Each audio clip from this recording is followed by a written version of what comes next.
Olá, tudo bem? Está começando mais uma edição do Agora Agro e você vai ver no programa de hoje. Comitiva chinesa visita Minas Gerais em busca de intercâmbio comercial nas áreas de soja, açúcar e carnes. Você vai ver também que mais de 180 mil toneladas de carne bovina foram para fora do Brasil. Preço do leite pago ao produtor caiu um pouquinho nas principais regiões produtoras do país. Nós vamos falar também da demanda fraca de fertilizantes e vamos comentar sobre o 5W e 2H. Você já ouviu falar nesse 5W e 2Hs? Pois é, nós vamos mostrar para você o que significa. E vamos falar também sobre a Previdência Social. O Agora Agro já está no ar.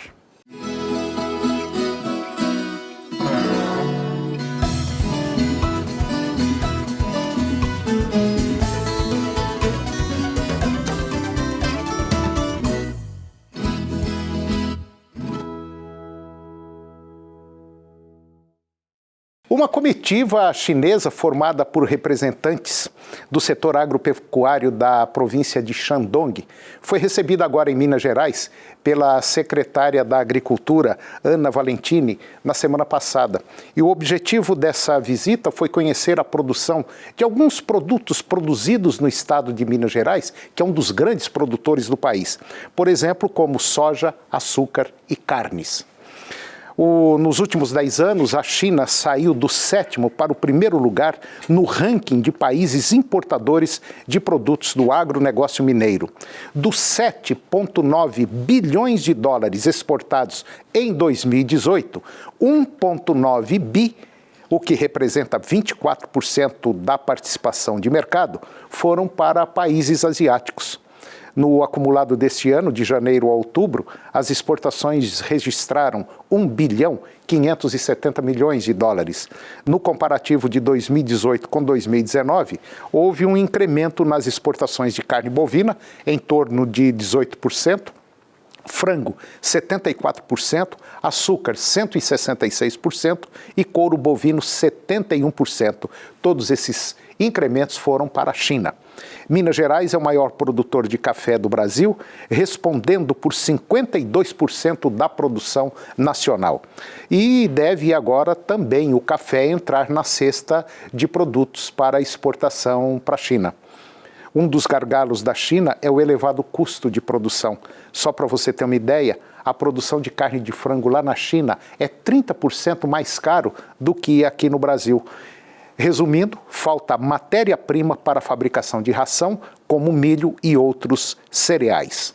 Dados da Abrafrigo, que é a Associação Brasileira de Frigoríficos, que compilou dados do SESEX, o SESEX pertence ao Ministério do Desenvolvimento, Indústria e Comércio Exterior, apontam que a movimentação de 180 mil toneladas de carne exportada agora no mês de novembro proporcionou uma receita de 845 milhões de dólares de exportação total de carne bovina no mês de novembro. E essa carne ela é processada e também in natura. E essa exportação está no rumo de bater os seus recordes, haja vista que esses recordes serão tanto em volume quanto em parte financeira, em base financeira. Só para você ter uma ideia, se o mês de dezembro ele registrar números semelhantes, o Brasil vai ultrapassar os 7,2 bilhões de dólares de receita obtidos no ano de 2014 e o volume irá se aproximar de 2 milhões de toneladas. No acumulado do ano, pelo menos até aqui, o país já enviou para o exterior 1.681.000 toneladas de carne bovina, o que gerou uma receita de 6,7 bilhões de dólares, num crescimento de 13% em volume e também 13% em divisas em relação ao ano passado. Houve uma ampla recuperação nos preços, o valor médio da tonelada alcançou $4.857 ante $4.473 em outubro, um aumento de 8,5%, e $3.993 em igual período do ano passado. Portanto, nós tivemos esse ano, em relação ao ano passado, um aumento de 21,6%. O mercado chinês absorveu 42% de toda a movimentação de carne bovina brasileira exportada no mês de novembro. E agora vamos falar sobre leite. O preço pago ao produtor, agora em novembro, referente ao leite produzido no mês de outubro, caiu um pouquinho, assim, nas principais regiões produtoras de leite no país. Só para você ter uma ideia, o preço pago ao produtor, agora em novembro, do leite produzido em outubro, foi de R$ 1,34 o litro. Isso representa uma média nacional. Teve gente que recebeu mais, teve gente que recebeu menos um pouquinho. E nós tivemos aí uma queda de aproximadamente 1% nas principais bacias leiteiras do Brasil. Essa movimentação de desvalorização do leite no campo está atrelada ao aumento da produção devido ao período sazonal. Isso é, maior disponibilidade de pasto na propriedade rural. No entanto, o atraso das chuvas na região, principalmente regiões sul, Sudeste e Centro-Oeste, limitou a recuperação da produção. E a competição entre indústrias por matéria-prima, neste período, evitaram que as cotações não despencassem, assim como observado em anos anteriores. O índice de captação de leite, o ICAPL, ele subiu apenas 0,5% na média nacional, na média Brasil, de setembro para outubro, muito abaixo do esperado para o período. Além do atraso das chuvas no Sudeste e Centro-Oeste, o próprio mercado, que foi consultado pelo CPEA, destacou que a saída de produtores da atividade e a maior cautela em realizar investimentos, somado ao aumento dos preços dos grãos, diminuíram o potencial de crescimento da oferta nesse período. Ademais, os preços atrativos no mercado de corte têm incentivado o abate de vacas e podem, nos próximos meses, levar à destinação de parte da produção de leite para a alimentação de bezerros. E depois do intervalo, nós vamos falar sobre os 5W e 2Hs. Você vai ver que é interessante isso aí. E vamos falar também sobre a Previdência. O Agora Agro volta em um minuto.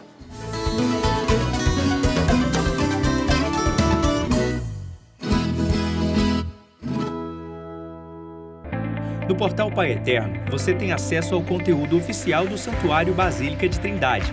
Confira notícias sobre a devoção ao Divino Pai Eterno, acenda uma vela da fé e muito mais. Acesse paieterno.com e faça parte desta família de amor.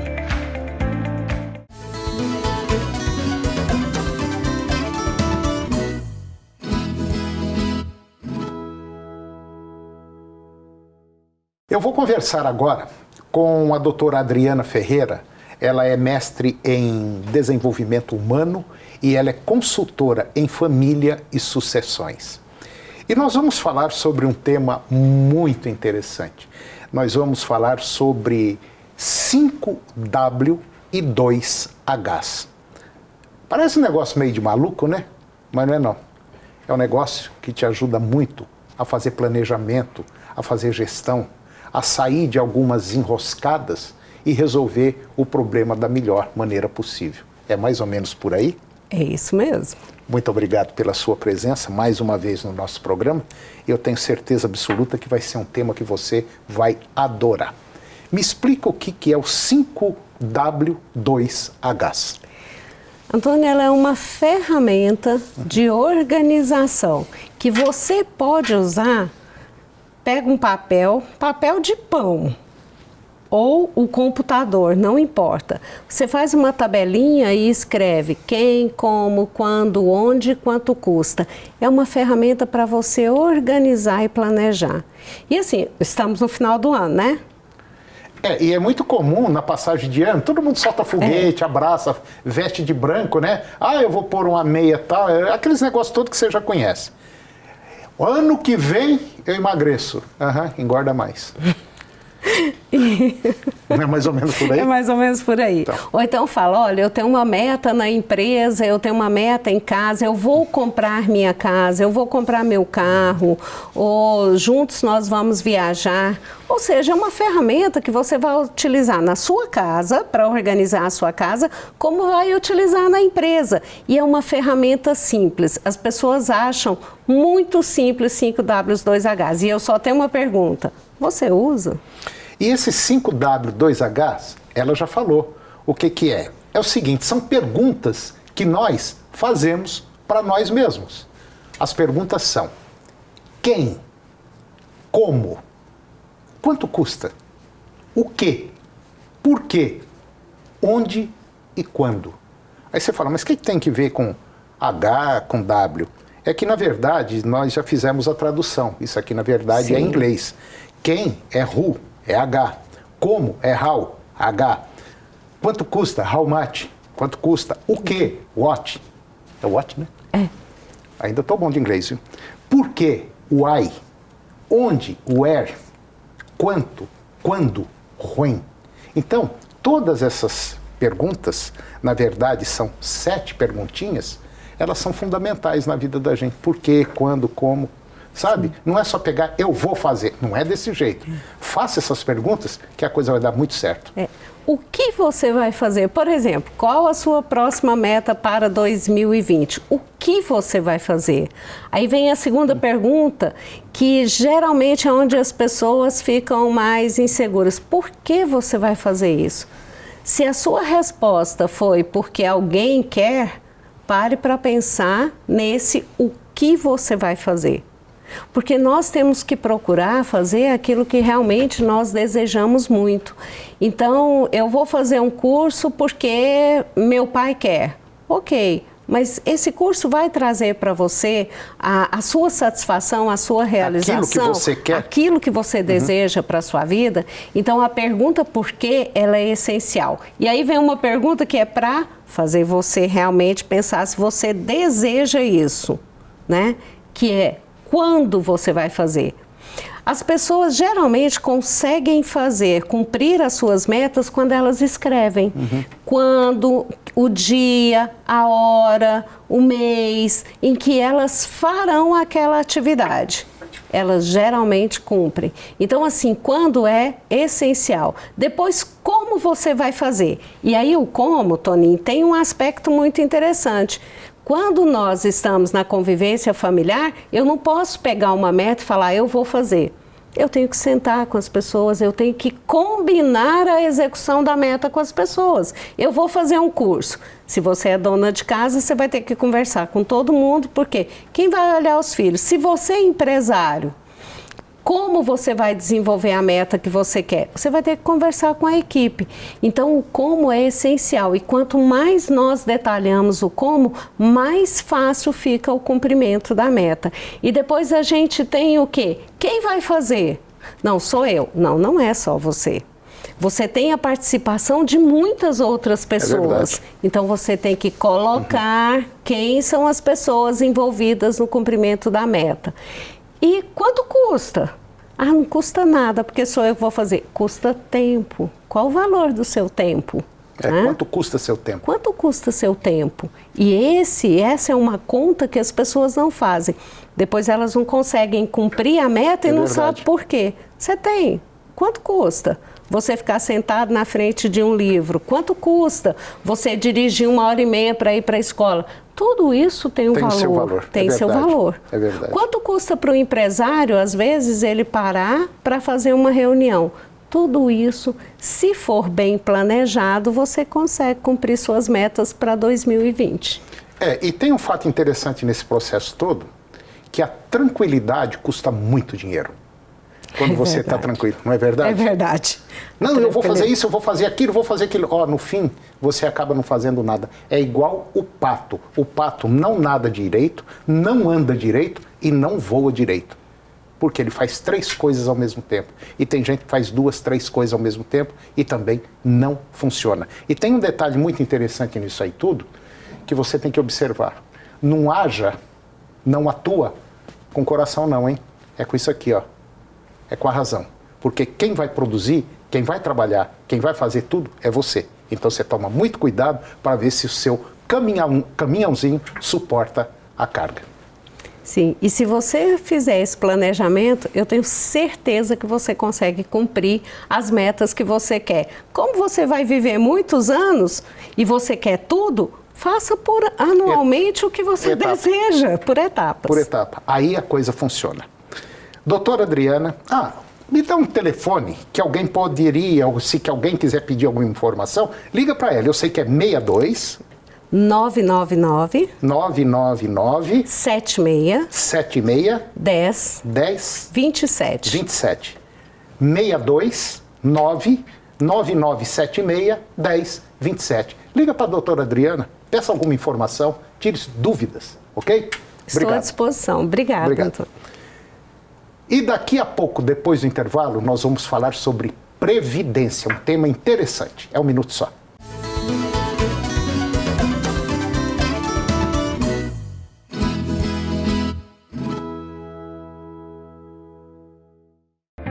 No portal Pai Eterno, você tem acesso ao conteúdo oficial do Santuário Basílica de Trindade. Confira notícias sobre a devoção ao Divino Pai Eterno, acenda uma vela da fé e muito mais. Acesse paieterno.com e faça parte desta família de amor.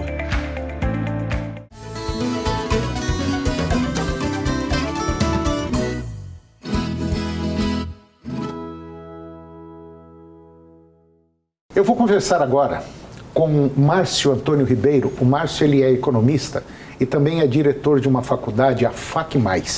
E nós vamos falar de um assunto polêmico, um assunto muito atual, que é a Previdência Social.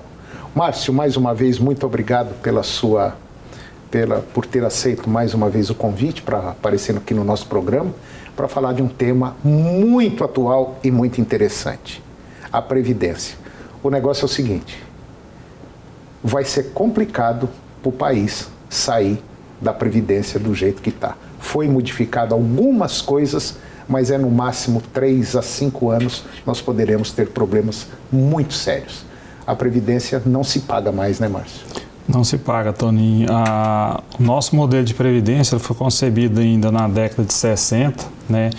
A Previdência no Brasil ela vem de mais longe, né? Em 1923, com a Previdência dos Ferroviários. Em 1960, a Lei Orgânica da Previdência criou esse modelo atual, que é o modelo de repartição simples, né? Onde, ou seja, todo o dinheiro de quem está contribuindo no momento é repartido com aquelas pessoas que se encontram na situação de pensionista ou aposentado. Resumindo isso que ele está falando, se você é funcionário, você paga o INSS, funciona mais ou menos assim. Todo mês eu enfio a mão no bolso e coloco dentro de um tambor. O Márcio, você que está nos acompanhando, pega um pouquinho daquela quantia e joga lá dentro. Aí vem um aposentado e tira a parte dele. Só que o que está acontecendo é o seguinte: está colocando menos dinheiro dentro do tambor e está tendo mais gente para pegar. É mais ou menos por aí? Isso, Toninho. E tem muita gente ganhando muito, sabe? E a maioria ganhando um pouquinho. Então está um descompasso muito grande. Tinha que dar uma nivelada nisso aí. Hoje, Toninho, para você ter uma ideia, né, dados agora de outubro passado, mostra que o Brasil já alcançou a casa de um pouco mais de 30 milhões de aposentados e pensionistas, né, e algo em torno de 90 milhões de pessoas trabalhando e contribuindo. Então, você já tem uma média aí, né, de um aposentado para cada 3 trabalhadores. E se a gente for considerar a forma que está a arrecadação hoje, isso é insuficiente.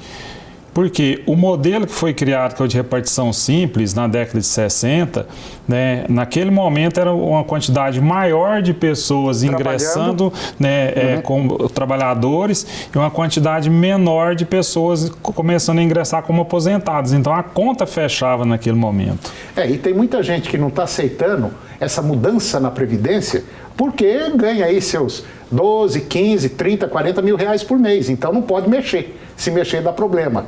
Agora, aquele que ganha um salário mínimo, esse aí está ferrado. Me desculpe o palavreado chulo, grosso, mas é uma realidade. Ninguém vive hoje com salário mínimo. Infelizmente não vive. Uma pessoa de 60, 70 anos que precisa comprar um remédio, ele basicamente nem come direito. Então precisava ter uma inversão nesse processo. E pode ter certeza de uma coisa, o melhor modelo de previdência é a privatizada, é a particular, onde você começa a pagar desde novo, vai pagando, e lá no final, quando se aposentar, você que vai falar quanto você vai querer ganhar por mês de aposentadoria. Porque essa, do jeito que está, é só você olhar o gráfico que nós temos aí, a pirâmide etária. Esse gráfico que você está vendo aí, ó que loucura que é isso aí. Toninho, esse gráfico da pirâmide etária, o que ele mostra? Né? Aí a gente tem duas comparações. O Brasil na década de 60, 1960 e agora mais recente, 2015. O que você vê? A base da pirâmide, que era o pessoal jovem... Aquele da esquerda, o gráfico da esquerda. O gráfico da esquerda, ele mostra a quantidade de pessoas, né, no país, homens e mulheres, em cada faixa de idade. Então você vê que a base da pirâmide, que era aquele pessoal, né, que está no início da força de trabalho, contribuindo para a Previdência, era o maior percentual. E hoje, se você olhar em 2015... Que é o gráfico da direita. Da direita. Você mostra que a pirâmide está quase que se tornando uma reta, ou seja, você tem um grande número de pessoas começando a ingressar como aposentado, ou seja, ele está deixando de ser um contribuinte para o fundo de previdência e começar a ser mais um com necessidade de tirar dinheiro dali. Então, ou seja, a conta não vai fechar. Agora, Márcio, você estava me falando, olhando um outro gráfico, que é esse de número de contribuintes necessários para pagar cada aposentado. Nós temos 3 categorias de empresas aqui no Brasil. O MEI, o microempreendedor individual, né? O RGPS, que são empresas do Simples Nacional, e tem o RGPS, que são as empresas de lucro real ou presumido. E cada uma dessas tem um jeito de contribuir com a Previdência, né, Márcio? Isso, Toninho. Hoje, quem mais contribui são as empresas do lucro real ou presumido. Por quê? São as grandes empresas. São as grandes empresas. Existe a parte patronal, que é 20%, e existe a do trabalhador, né, no caso do salário mínimo, 8%. Então, elas contribuem, ou seja, nesse regime aí, né, você precisa de 3,57 pessoas para pagar um aposentado. Enquanto que no MEI, que é as empresas que vem crescendo muito, você precisa de quase 18 pessoas contribuindo para pagar um aposentado. Não vai dar conta. Eu sinto muito falar isso, eu não entendo muito, mas pelo que o Márcio está mostrando aqui, principalmente nesses gráficos, eu acho que vai ser impossível pagar a Previdência daqui a algum tempo, se não houver uma mudança radical, principalmente para aqueles que ganham mais. Eu não tenho nada quem ganha mais, porque isso já está na lei, isso já veio lá de trás, né? Agora, precisa mudar, porque o país não vai aguentar. Se você pegar como base no Brasil, hoje precisa-se, como média geral, de 10 trabalhadores para pagar um aposentado. Se você pegar essa soma aqui, né, Márcio? Justamente, Toninho. Então, isso mostra que a reforma da Previdência, ela é insuficiente. Creio que no máximo 3, 5 anos, uma outra, né, talvez até bem mais agressiva, precisará ser feita. Que é o que vai acontecer.